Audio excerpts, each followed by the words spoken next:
More than 4 decades after 2 women were murdered in Everett, the man investigators say was responsible phased his victims' loved ones as he learned his fate.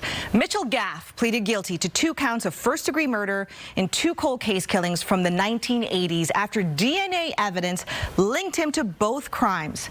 Fox 13's Alejandro Guzman was in court as the sentence was read. That's right, Hannah.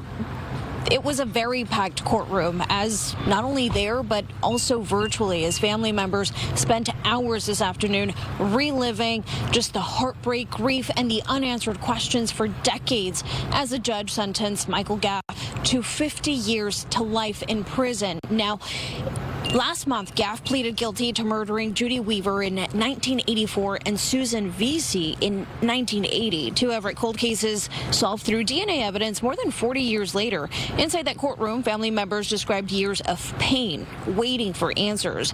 Judy Weaver's brother telling the judge their parents died never knowing who killed their daughter. Susan Vesey's son, who was just 3 months old at the time, was home along with his sister, who was just under 2 years old when their mother was killed. He addressed the court through a statement that was read by a victim advocate saying that he grew up carrying the trauma of a crime he was too young to remember, never knowing her and her unconditional love.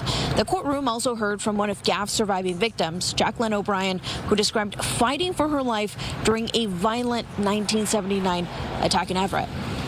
Your Honor, my nightmare occurred 47 years ago, but it seems like yesterday. The judge who sentenced Gaff for attacking me in '79 was a mistake. When he pronounced the sentence, I couldn't believe it. 30 days in the Snohomish County Jail on work release and 5 years probation. While on probation, Gaff broke into the homes of Judy Weaver, Susan Vesey, and Angela and Myra. I am without excuse or defense for my crimes, except to say that drugs and alcohol were both contributing factors, which I chose to use in excess.